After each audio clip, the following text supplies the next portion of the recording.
මේ ආපදා තත්ත්වය පිළිබඳව කාලගුණ විද්‍යා දෙපාර්තමේන්තුව නිකුත් කළ නිවේදන කිහිපයකට යොමු වෙමු. ශ්‍රී ලංකාවට ගිනිකොන දෙසින් පැවති අඩු පීඩන කලාපය මේ වනට පීඩන අවපාතයක් දක්වා වර්ධනය වී මඩකලපුර කිලෝමීටර් 210ක් ගිනිකොන දෙසින් අක්ෂාංශ 5.9 සහ දේශාංශ 82.6ක් ආසන්නයේ කේන්ද්‍රගත වෙලා ඒ උතුරට බරව වයඹ දෙසට ගමන් කරමින් ඉදිරි පැය 12 තුළ ගැඹුරු පීඩන අවපාතයක් දක්වා තීව්‍ර වීමට ඉඩ තිබෙනවා. මේ පද්ධතිය බලපෑම හේතුවෙන් දිවයිනේ පවතින තද වැසි සහ තද සුළං තත්ත්වයේ තවදුරටත් බලාපොරොත්තු වෙනවා.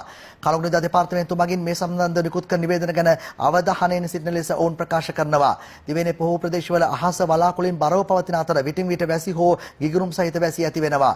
උතුරු මැද වයම් පළාත්වල ත්‍රිකුණාම දිස්ත්‍රික්කයේ මිලිමීටර් 200ට වැඩි සහ උතුරු මධ්‍යම සබරගමුව සහ ඌව සහ බස්නාහිර පළාත්වලත් ගාල්ල මාතර මඩකලපුව දිස්ත්‍රික්කවලත් මිලිමීටර් 150ට වැඩි තද වැසි ඇති විය හැකියි.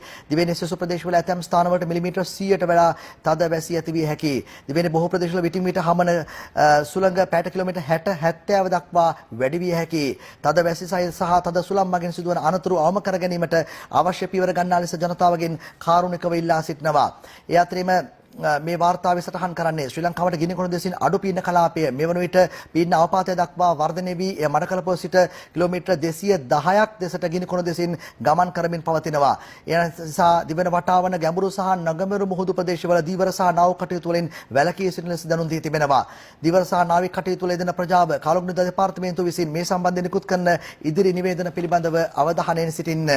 ඒ අතරින්ම දැදුරු ඔය ද්‍රෝණීය මේ දැදුරු ඔය බේසින් පිළිබඳව නිවේදන නිකුත් කරනවා. පසුගිය පැය 24 තුල දැදුරු ඔය ද්‍රෝණියේ ඉහළ හා මධ්‍ය ප්‍රදේශ වලට ඇදහැලීමෙන් පවතින සැලකිය යුතු වර්ෂා තත්ත්වය හා දැදුරු ඔය ජලාශයේ පිටවාන් දොරටු මගින් මේවට තප්පරයට ගණාඩි 33000ක තරම් ශීඝ්‍රතාවයකින් දැදුරු ඔයට ජලය මුදා හරිමින් පවතිනවා. එම තත්ත්වය හා වාරි මාර්ග දෙපාර්තමේන්තුවේ ජලමාපකොළ කියවීම අනුව දැදුරු ඔයේ ද්‍රෝණියේ පිහිටි වාරියපොළ නිකවැරටිය මහව කොබේගනේ බිංගිරිය පල්ලම හලාවත ආරච්චිකට්ටුව සහ රස්නායකපුර ප්‍රාදේශීය ලේකම් කොට්ටාශ වලට අයත් දැදුරු ඔය ද්‍රෝණියේ පහළ නිම්නයේ ප්‍රදේශවලට පවතින ගම් වතුර තත්ත්වය අධි ගම් වතුර තත්ත්වයක් දක්වා වර්ධනය වන බවට අනතුරු අඟවා තිබෙන බවයි කියන්නේ. 25 නොවැම්බර් 26 වෙනිදා පස්වරු 9ට දැදුරු ද්‍රෝණිය ස්ථානිකුත් කළ ගම් වතුර ඇඟවීමේ නිවේදන අංක 3න් කළ අනතුරු ඇඟවීම ඉදිරි පැය 48 සඳහා දීර්ඝ කර තිබෙන බවත් ඒ වාර්තාවේ සටහන් කර තිබෙනවා. මහ ජනතාවගෙන් ඉල්ලීමක් කරනවා ප්‍රවේශ මාර්ග හරහා ගමන් ගන්නා වාහන පදවන් ගන්නනොත් ඉල්ලා සිටින්නේ සැලකිල්ලෙන් කටයුතු කරන්න කියන කාරණාව පිළිබඳව. ඒ දැදුරුය මේ කුඹුක්කන් ඔය ද්‍රෝණියේ දාරා ප්‍රදේශ වලට ඊ රාත්‍රියේ සිට ලැබෙන අධික වර්ෂාපතන හේතුවෙන් මොන්රාගල ප්‍රාදේශීය ලේකම් කොට්ටාශයේ නක්කල කුඹුක්කන මාදුරු කැටිය යන ගාමධාරී කොට්ටාශ වලට මෙන්ම බුත්තල ප්‍රාදේශීය ලේකම් කොට්ටාශයේ ඔක්කම්පිටිය ගාමිණීපුර යන ගාමධාරී කොට්ටාශ වලටත් අයත් කුඹුක්කන් ඔය ආශ්‍රිත පහත් බිම් ප්‍රදේශ වලට මෙතෙන් සිට ඉදිරි පැය 12ක කාලය තුල අධි ගම් වතුර තත්ත්වයක් ඇතිවීමේ හැකියාවක් පවතිනවා. ඒ නිසා ඒ කුඹුක්කන් ඔයට ආසන්නව පදිංචි මහ ජනතාවට සහ වාහන භාවිතා කරන අයට ඊටම පරිවේශන් සහගතව කටයුතු කරන ලෙස ඉල්ලීමක් කරනවා.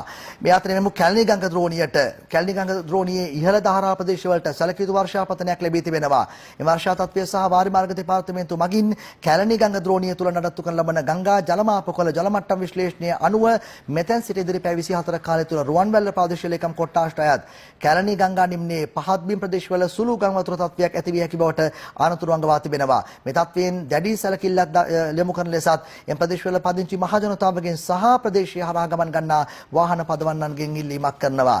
ඊළඟට මහවැලි ගඟ ද්‍රෝණිය මහවැලි ගඟේ ඉහළ දාරා ප්‍රදේශවලට පසුගිය පැය කිහිපය තුල ලැබුණු වර්ෂාපතන හේතුවෙන් මහවැලි ගඟ ද්‍රෝණියේ යටිනුවර සහ ගඟවට කෝරළය යන ප්‍රාදේශීය ලේකම් කොට්ටාශ වලට අයත් මහවැලි ගඟ ආශ්‍රිත පහත් බිම් ප්‍රදේශ වලට සහ මහනුවර ගන්නෝරුව මාර්ගයේද මෙතෙන් සිට ඉදිරි පැය 24 කාලය තුර ගම් වතුර තත්ත්වයක් ඇතිවීමේ හැකියාවක් පවතිනවා. ඒ නිසා එම ප්‍රදේශවල ජනතාවටද ඊටාම ප්‍රවේශන් සහගතව කටයුතු කරන ලෙස තමයි මෙලෙස ඉල්ලීමක් කර තිබෙන්නේ. ඊළඟට කලාවේ ද්‍රෝණියේ ඉහළ හා මධ්‍යම ප්‍රදේශ වලට ඇදහැළුණු සැලකිය යුතු වර්ෂාපතන හේතුවෙන් කලාවේ ජල මට්ටම ගම් වතුර මට්ටමට ආසන්නව පවතිනවා.